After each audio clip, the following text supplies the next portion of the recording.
네, 윤석열 대통령 대우조선해양 하청업체 노조의 파업 사태와 관련해서 앞서 보신 것처럼 기다릴 만큼 기다렸다 이렇게 언급하면서 공권력 투입 가능성까지 시사를 했습니다. 그리고 지지율 하락의 원인과 관련해서는 그 원인을 잘 알면 어느 정부나 잘 해결하지 않겠냐 이렇게 오늘 출근길 문답에서 언급했습니다. 이 밖에 정치권 이슈들 곽관용 국민의힘 남양주을 당협위원장 그리고 전홍규 전 더불어민주당 김동연 선대위 대변인 두 분과 함께 얘기 나눠보겠습니다. 어서 오십시오. 안녕하십니까? 반갑습니다. 예. 먼저 오늘 출근길 문답에서 윤석열 대통령 대우조선해양 하청업체 파업과 관련해서 언급했습니다. 그리고 어제도 언급했잖아요. 예. 계속 불법으로 일단 규정을 했고 어제는 그래서 추경호 부총리가 관계부처 장관 공동 명의로 담화까지 발표를 했습니다. 정부 법과 원칙에 따라서 엄정 대응하겠다. 윤석열 대통령의 언급 이후에 계속 빠르게 움직이는 상황인데 지금 전반적으로 이렇게 빠르게 움직이는 여와 대통령실 어떻게 파악하십니까? 이 6월 2일 날 이 대우조선해양 하청노조가 이 파업에 돌입한 지 약 한 달 반이 이제 지났습니다. 네. 그래서 이게 노사 간 협상을 통해서 해결이 좀 난망한 이런 상황에서 정부가 과연 어디까지 개입할 수 있을 것인가가 쟁점인 것 같습니다. 예. 오늘 그 대통령의 발언과 관련해서는 이 노사 간 협상 단계에서 노측이든 사측이든 간에 어쨌든 간에 불법 행위가 어떠한 경우에도 있어서는 안 된다는 그런 차원의 그런 원론적인 입장을 밝힌 것으로 이해를 하고 있고요. 예. 일부에서는 이러한 사회 문제에 대해서 정부의 정치적 중재 노력, 그러니까 이른바 코퍼라티즘적인 그런 어떤 해법들을 좀 요구하는 것처럼 그렇게 보입니다. 그래서 저 같은 경우는 개인적으로 정부의 어떤 정치적인 책임과 역할이 있다고 생각을 하지만 그간 노사정협의회에서 정부가 좀 그 취해온 입장들을 보면 오히려 사측보다는 그 노동계의 어떤 압력에 반응하면서 어떤 기업에만 좀 일방적인 책임이나 이런 것들을 물어왔던 그런 행태들이 있어서 이번 일을 계기로 해서 이 국가의 역할과 책임에 대해서 다시 한번 좀 고민해보는 그런 계기가 되었으면 좋겠습니다. 이번에 대통령의 문답 과정에서 언급한 게 그럼 이 파업에 대해서 공권력까지 투입하는 거 아니냐 이런 얘기도 나오고 있습니다. 민주당은 바로 파업 TF, 대우조선 파업 TF를 구성할 거다 이렇게 나오고 있거든요. 민주당 어떻게 보는 걸까요? 일단 이 윤 대통령의 말씀이 너무 좀 부적절하다고 생각합니다. 예. 지금 뭐 노사 협의가 적절하게 이루어지지 않고 있고 지금 뭐 파업이 좀 장기화되고 있는 점은 충분히 뭐 이해합니다. 하지만 그렇다 하더라도 여기에서 보면 정부가 왜 있는 것인지 또는 왜 국회가 왜 있는 것인지를 보여줘야 됩니다. 그래서 아까 말씀 잘 해주셨는데요. 예. 그러면 협상이나 협치의 부분에서도 충분히 중재를 해주셔야 됩니다. 그래서 노사가 충분히 협상할 수 있는 기회를 다시 한번 정부 주도 또는 의회가 주도해서 그걸 한번 하고 그럼에도 불구하고 안 됐을 때 최후의 수단으로 공권력 투입에 대한 이야기를 하셔야지 예. 너무 빨리 섣부르게 말씀하신 거 아닌가 이런 생각입니다. 그러니까 공권력 투입 가능성에 대해서 많은 언론에서 나오고 있는 게 이유가 오늘 출근길 문답에서 기다릴 만큼 기다린 거 아니냐 이런 언급을 해서 그런 것 같아요. 그 이후엔 그러면 공권력을 투입할 수밖에 없지 않느냐 이런 언급인 것 같은데 그 타당한 그런 그 판단일까요?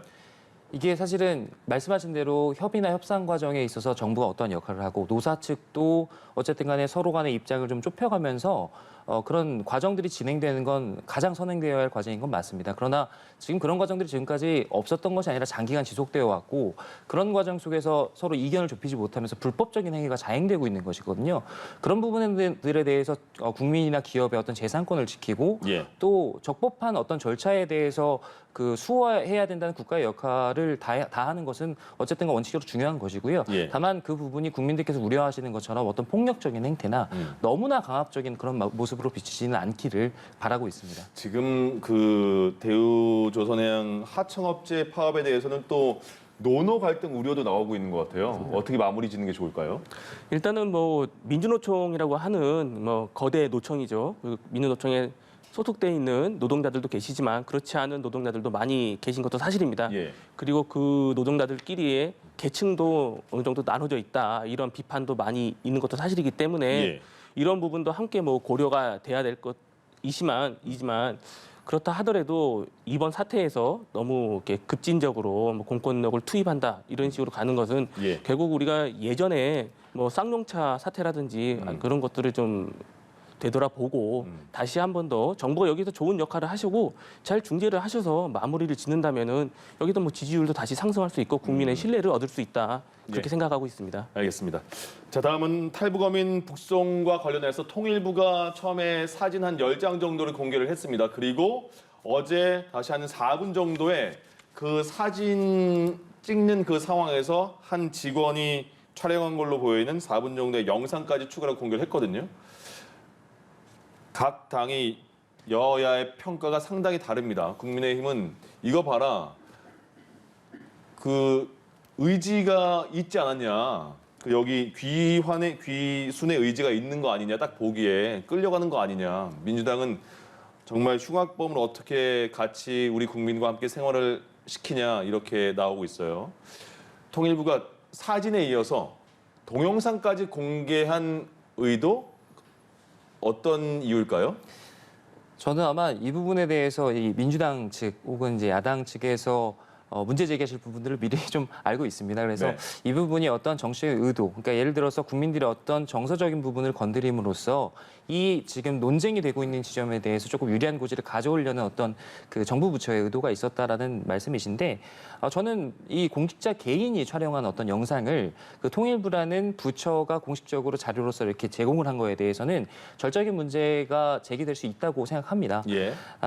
그러나 이제 통일부에서 이제 발표를 했다시피 업무 수행 중에 촬영한 것에 대해서 내부 규칙상으로는 어떤 그 증거 자료로서 또 공개할 수 있게끔 되어 있고 또 향후에 이제 관련해서 모든 이제 관련 법령을 검토하겠다라고 하니까 조금 지켜보면 될 일이고요. 예. 저는 이런 것들이 오히려 논란이 되면서 이 사건 북송 어민 관련된 사건의 본질이 오히려 좀 흐려지는 것 같아서 그 점은 좀 조심해야 되지 않을까 이렇게 생각합니다. 국민의힘 권성동 대표 직무대행도 바로 이 동영상 보니까 확실히 귀순 의사가 있는 게 명백히 드러난 거다 이렇게 평가를 했습니다. 맞는 평가입니까? 뭐 그렇게 보려고 이렇게 이제 시도를 하신 거겠죠. 왜냐하면 이 처음부터 우리 남한에 들어오게 된 우리나라에 들어온 계기를 보면은 뭐 자발적으로 들어온 게 아닙니다. 자발적으로 귀순을 한 것도 아니고. 예. 그래서 저희가 직접 가서 체포를 해서 거의 뭐 잡아왔던 것이고요. 그 다음에 전체 영상이라든지 그 사정을 보면은 처음에는 뭐 이렇게 끌려가듯이 가고 있지 않습니다. 하지만 그 현장에서 이제 마지막 넘어가게 되면 본인이 어떻게 될지, 본인의 신상이 어떻게 될지는 그 누구보다 그 당사자가 가장 잘 알고 있기 때문에 예. 거기에서는 그 누구도 섣불리 넘어가고 싶지는 않을 거라고 생각합니다. 왜냐하면 16명을 잔인하게 살해한 살인범입니다. 그런 사람이 북한에 간다면 과연 어떤 처벌을 받겠습니까? 그거를 본인이 모르지 않기 때문에 마지막에는 자기들 본인 생명과 자기네 뭐 신체가 가장 중요하기 때문에 예. 그런 모습 때문에 그런 것을 보였다는 것이지 그거 하나만을 보고 무슨 귀순 의사가 없었다 있었다 이렇게 말하는 거는 정말 좀 이해가 되진 않습니다. 이 논쟁은 그 양측에서 똑같은 내용을 지금까지 똑같이 반복돼서 주장을 하고 있는 것 같거든요. 그러니까 어느 쪽 하나로 이렇게 서로가 동의하는 부분이 없는 것 같습니다. 양쪽에서. 이게 사실은 이게 조사 자체가 조금 미흡한 측면이 있기 때문에 그렇습니다. 예. 그러니까 논점이 지금 되는 부분이 보면은 민주당의 지금 주장을 살펴보면 해당 어민들이 지금 말씀하신 대로 16명을 잔인하게 살인한 흉악범이기 때문에 예. 국내에 그런 사람들이 과연 활개하게 하면 되겠느냐 뭐 이런 주장이신데요. 저는 두 가지 정도를 얘기를 좀 하고 싶습니다.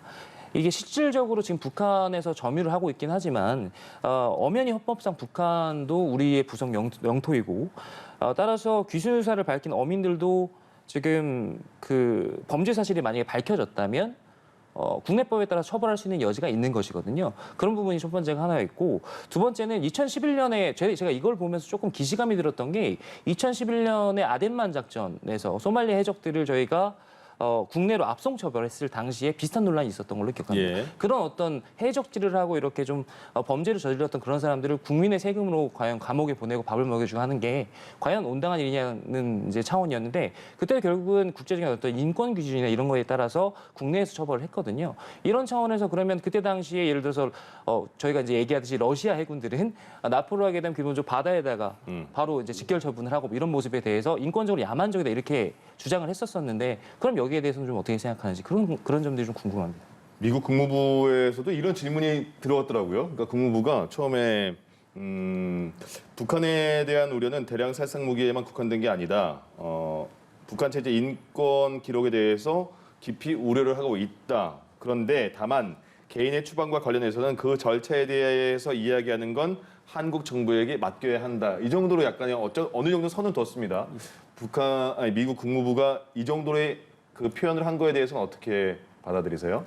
일단은 북한을 바라보는 미국의 시각을 먼저 봐야 되죠. 예. 그러니까 북한이라는 체제를 인정할 수가 없지 않습니까? 미국에서는. 그렇기 때문에 민주주의를 계속 강조할 수밖에 없습니다. 그러니까 민주적인 입장에서, 인권적인 입장에서 특히 북한의 경우에는 비민주적이고 비인권적이라고 계속 강조를 하고 있기 때문에 이 부분을 당연히 언급을 할 수밖에 없었던 입장이고 비록 언급은 했지만 실질적으로 이거는 국내 내치의 문제지 않습니까? 그래서 그 절차상 이런 부분에 대해서는 미국도 섣불리 말을 하기가 어려웠을 겁니다. 그래서 이런 식으로 짧게 대답을 하지 않았을까 생각합니다. 여야가 지금 이 그 탈북 어민 북송과 관련해서 국민의힘에서는 국정조사 특검 들어가자 이렇게 언급하고 있습니다. 근데 또 대통령의 인사 문제와 결부시켜서 사적 그 채용에 대해서 같이 국정조사 특검을 하자 이렇게 가고 있거든요. 근데 이 북송과 관련해서는 검찰 수사도 지금 시작되지 않았습니까? 그럼 국정조사 특검 이게 현실화할 가능성이 있는 걸까요? 어떤 걸까요? 저는 조금 필요할 수 있다고 생각합니다. 왜냐하면 지금 이 과거 사례들에 비추어 봤을 때 이 북송 어민들에 대해서 면밀한 어떤 조사가 이루어지는 게 사실 핵심이거든요. 네. 이 사람들이 진짜로 어떤 사람들이고 어떤 의도를 가지고 있고 이런 것들에 대해서 차분하게 면밀하게 이제 정부 당국에서 조사를 해야 되는 그런 사안이었는데 너무나 짧은 3, 4일 만에 이 북송 결정을 하게 된 데에는 어떤 당시 남북 상황과 관련된 정치적인 고려가 있지 않았을까 하는 합리적인 의심을 하고 있는 것이고 거기에 대해서 추가적으로 조사를 하자는 것이거든요. 예. 근데 이러한 주장에 대해서 지금 최근에 그 윤석열 정부에서의 인사 문제와 함께 그러니까 일종의 딜로서 이렇게 같이 좀 유리한 주제와 불리한 주제를 같이 다루자라고 하는 그런 민주당의 주장은 저는 사실은 적절치는 않아 보입니다. 만약 필요하다면 각각의 사안에 대해서 따로따로 추가적인 어떤 조사나 국민들에 대한 설명 이런 것들이 필요한 것이지 예. 이런 것들을 같이 엮어서 패키지로 간다. 또 여기에 대해서 국민의힘께서 그러면 문재인 정부 것도 같이 봐보자라고 얘기하는 대응도 네. 저는 적절치 않다고 생각합니다. 그러니까 그 각 진영의 유불리를 같이 합쳐서 국정이나 특검으로 간다 이렇게 말한 건 좀 동의하지 않는다 이런 말씀. 별개로 좀 할 필요가 있다고 생각합니다. 이렇게 한 번에 같이 뭐 국민의힘과 민주당 같이 너네 쪽에서 이렇게 갈 거야. 그럼 우리도 여기 포함시키자. 이것도 포함해서 같이 하자. 이렇게 가는 분위기 어떻게 보이세요? 그럼? 일단 이렇게 말을 할 수밖에 없었던 이유는 예. 이거를 이제 북풍으로 보고 있는 겁니다. 왜냐면은 그 몇 년 전에 지금 이제 그 당시 야당이시죠. 이해운 정보위원장께서 근데 의원실에서 어떤 말씀하셨는지 벌써 언론에 다 공개됐습니다. 네. 그 당시- 이런 사람이 돌아다니면 국민의 큰 위험이다 이렇게 말했습니다. 맞습니다. 그리고 어떻게 소름 끼친다, 뭐 영화 황해를 보는 듯했다. 예. 막 그 영상을 보고 있는 저도 막 소름이 끼칠 정도로 막 그런 식의 말씀을 하셨고 그 당시에 야당에서 전혀 문제 제기를 하지 않고 넘어갔던 사안을 갖다가 지금 경제가 어렵고 이 나라가 위중한 이 시점에 그 지지율을 어떻게든 반등시켜보기 위한 하나의 수단으로 이용하는 것이 너무 이제 불보듯 뻔해 보였기 때문에 예. 민주당에서는 뭐 그렇다면은 이런 부분에 대해서 같이 한번 해보자라고 말씀을 하신 거라고 저는 생각하고 있습니다. 예. 그럼 이게 어쨌든 우상호 비대위원장도 그럼 사적 채용 같이 해보자. 왜냐하면 지금 너무 한두 건이 아니기 때문에 최근에 뭐 행정 요원 문제까지도 대통령실에 관계가 나오니까 사적 채용까지 해보자 이렇게 말을 했는데 근데 야권에서는 여권에서는 야권의 이런 비판에 대해서 이제 대통령 지지율과 연동시켜서 비판까지 하니까 나경원 전 의원이 이런 말을 했습니다. MB 정부 초기에 소고기 촛불 시위 보는 것 같다 이런 말 했거든요. 어떻게 받아들여야 될까요? 이게 뭐 해석성의 문제가 있고 또 주장들이시니까 예. 있는 그대로 받아들이면 될 것 같은데 저는 아까 말씀드렸듯이 이런 부분들을 그 지금 최근에 현안과 결부시키는 것 자체에 대해서는 조금 반대 입장이고요. 네. 최근에 정부 지지율 관련해서는 좀 고민해야 될 지점들이 많다라고 생각합니다. 이게 정부 초기에 지지율이 떨어지는데 다양한 원인이 있을 수 있거든요. 예. 크게 보면은 정부 정책 또는 현안 해결 방향에 대한 비판들이 있을 수가 있고요. 두 번째는 이와는 별개로 메시지나 인사와 같이 정부 운용에 관한 그런 논란들이 있을 수가 있습니다. 근데 네. 지금 윤석열 정부에서는 후자의 팩터가 조금 그 메인인 것으로 보이거든요. 예. 그러니까 이는 일종의 이 태도나 기술의 문제이기 때문에 한편으로는 왜 저런 지점에서도 실수를 해가지고 논란을 만드나라고 이렇게 좀 안타까운 마음도 들지만 네. 반대로 생각하면 이런 부분은 오히려 정권 초반의 시행착오 이렇게 볼 수 있기 때문에 대통령 말씀하신 대로 노력하면 좀 나아질 수 있는 그런 여지가 있는 부분이거든요. 개인적으로는 지금 이것과는 별개로 각 부처의 업무 보고가 이루어지고 있기 때문에 예. 향후에 그 주요 정책에 대한 수행 과정에서 여론이 지금처럼 부정적이라면 그것이야말로 아주 심각한 시그널일 것이다 예. 이렇게 보고 있습니다. 그래서 아주 조심해야 된다 이렇게 생각합니다. 이번 달 초에 대통령이 이제 출국기 문답에서 지지율 하락에 대해서 질문이 나오니까 지지율은 그렇게 큰 의미를 두지 않는다 이렇게 언급했잖아요. 근데 최근에는 출근길 문답의 형식이 많이 바뀐 것 같은 게 시간도 되게 짧아졌고요. 질문의 길이도 짧아졌고 답변도 짧아졌습니다. 지지율을 그럼 지금은 좀 의식한다고 봐야 될까요?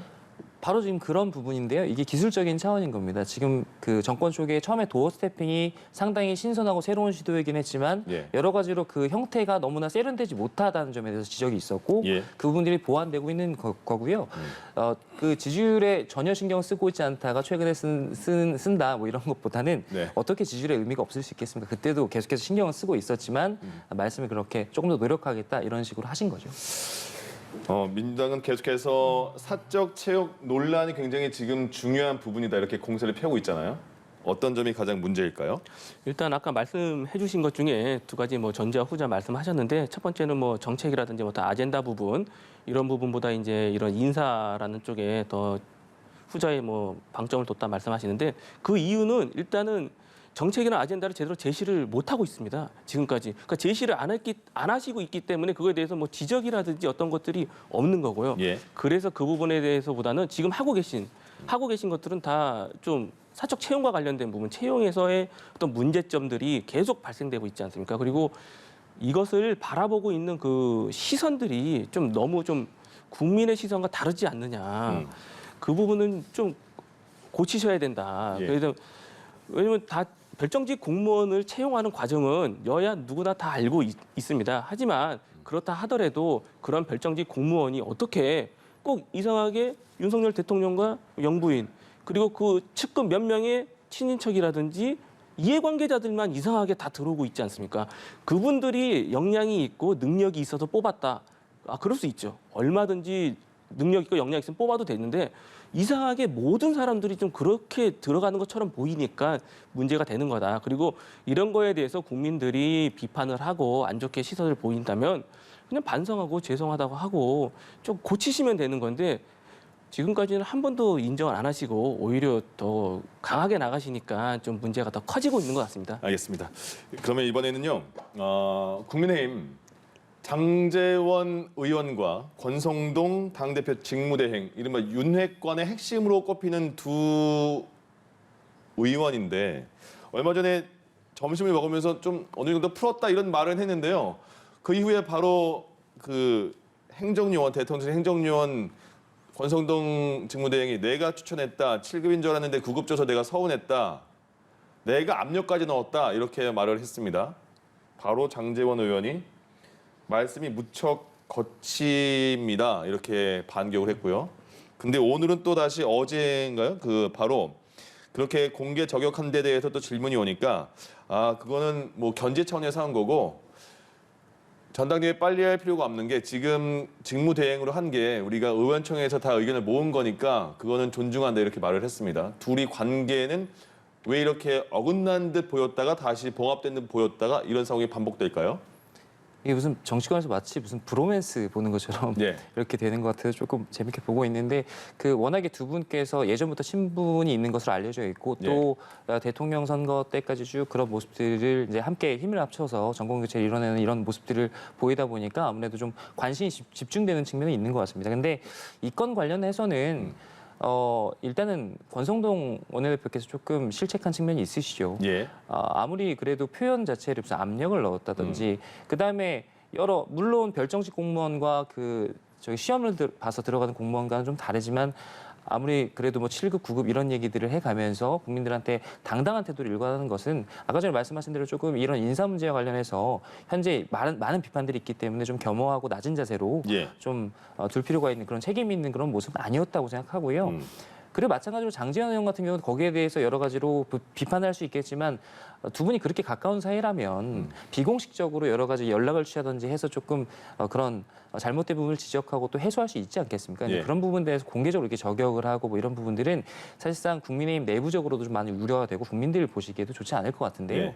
그러니까 이게 사실은 그 개인적으로 친한 관계와는 또 개인적인 어떤 정치적인 이익과 또 결부된 문제가 있기 때문에 네. 아마 제가 보기에는 향후 이제 공천권을 둘러싼 이제 부분들, 그다음에 당권 경쟁의 부분에서 조금 결이 맞지 않는 그런 움직임들이 있을 것 같고 그런 부분이 있다면 또 슬기롭게 그건 이제 자연스러운 일이니까요. 정치권에서는 잘 슬기롭게 국민들 보시기에 모든 기준을 거기에 뒀으면 좋겠습니다. 국민들 보시기에 불편하지 않게끔 예. 그렇게 좀 어떤 정치인의 노련한 모습들 이런 예. 모습들을 보여주길 바라고 있습니다. 또 한 번에 식사를 같이 한다는 그런 그 얘기가 들려올지 모르겠습니다.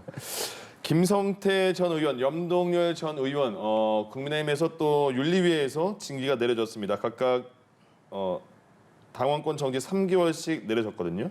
근데 지금 대법원에서 확정 판결을 받았기 때문에 이미 당원권이 없는 것 같은데 당원 자격이 없는데 당원권 정지다. 이거 실효성이 있느냐 이런 얘기가 나옵니다. 이번에는 반대 측에서 한번 어떻게 보시는지 궁금합니다.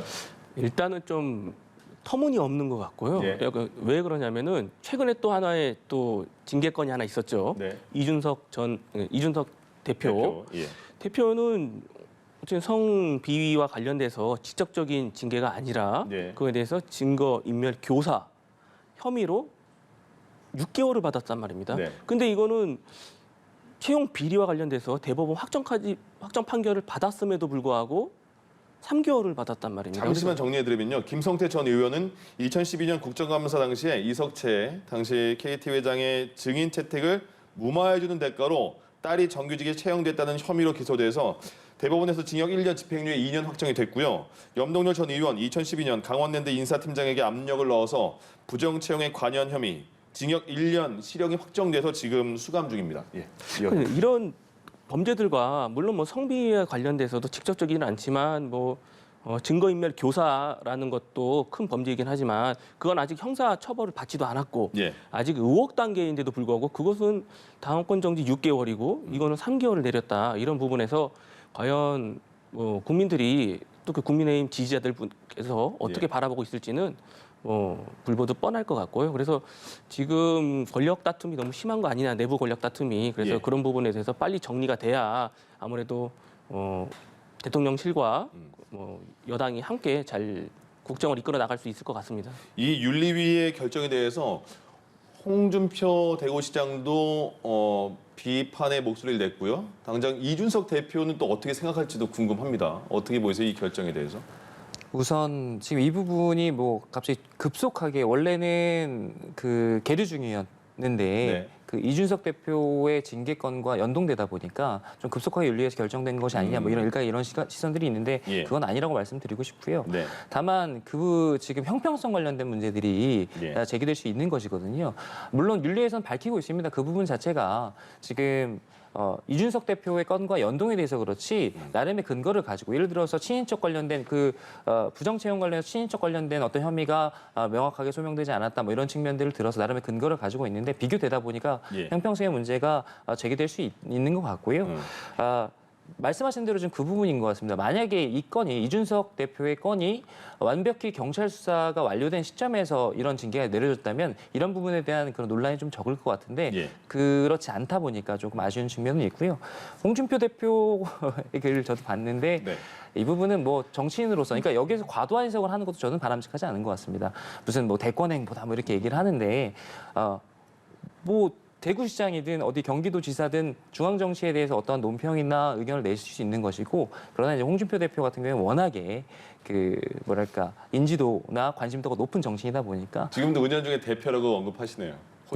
예 버릇이 돼서 그렇습니다. 네, 알겠습니다. 그럼 이제 그 8.15 광복절 특사 과연 누가 포함되느냐 거기에 대해서 관심이 많아지고 있습니다. 이명박 전 대통령 포함되느냐, 김경수 전 경남지사 포함되느냐, 이재용 삼성전자 부회장 포함되느냐 이 문제예요. 예측 한 번씩 해볼까요?